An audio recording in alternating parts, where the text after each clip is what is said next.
আপনি বলেন যে এই যে মশলাটির দাম দর আঞ্চলিক খাদ্য নিয়ন্ত্রকরা সর্বোচ্চ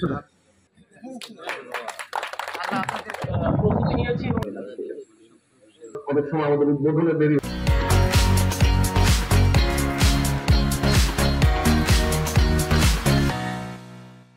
আমন 2024-25 সংগ্রহ মৌসুমে দিনাজপুর জেলায় ধান এবং চাল সংগ্রহের লক্ষ্যমাত্রা পাওয়া গিয়েছে। দিনাজপুর জেলায় ধান সংগ্রহের লক্ষ্যমাত্রা 17,991 মেট্রিক টন এবং চাল সংগ্রহের লক্ষ্যমাত্রা সিদ্ধ এবং আতপ মিলে 66,679 মেট্রিক টন। ধান সংগ্রহের মূল্য 33 টাকা প্রতি কেজি এবং সিদ্ধ চালের সংগ্রহ মূল্য 47 টাকা প্রতি কেজি, আতপ চালের সংগ্রহ মূল্য 46 টাকা প্রতি কেজি। আজকে 17 নভেম্বর দুইজন কৃষকের কাছ থেকে 2 মেট্রিক টন ধান সংগ্রহের মধ্য দিয়ে দিনাজপুর জেলায় সংগ্রহ কার্যক্রম শুরু করা হয়েছে। এই সংগ্রহ কার্যক্রম আগামী 28 ফেব্রুয়ারি পর্যন্ত চলবে।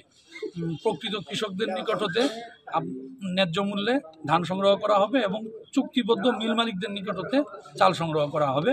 তো আমরা আশা করছি আমাদের যে ধান এবং চালের লক্ষ্যমাত্রা এসেছে আমরা এটা শতভাগ অর্জন করতে পারব।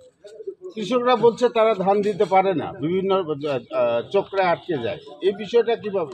আচ্ছা, কৃষকদের জন্য আমার খাদ্য গুদাম মুক্ত আছে।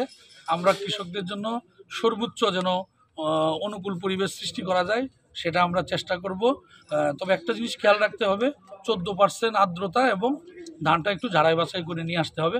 যদি কোনো কৃষক আমাদের গুদামে ধান নিয়ে আসে আমরা তাকে ফেরত দিব না।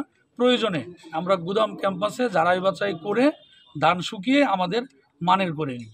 আমি কৃষক ভাইদের প্রতি আমাদের আহ্বান থাকবে, আমাদের আজকে থেকে মাইকিং শুরু হয়ে গিয়েছে।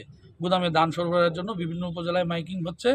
আমরা কৃষক ভাইদেরকে বলবো আপনারা গুদামে আসেন, গুদামে অনুকূল পরিবেশ আছে, গুদামে এসে আপনারা ন্যায্য মূল্যে ধান বিক্রি করতে পারেন।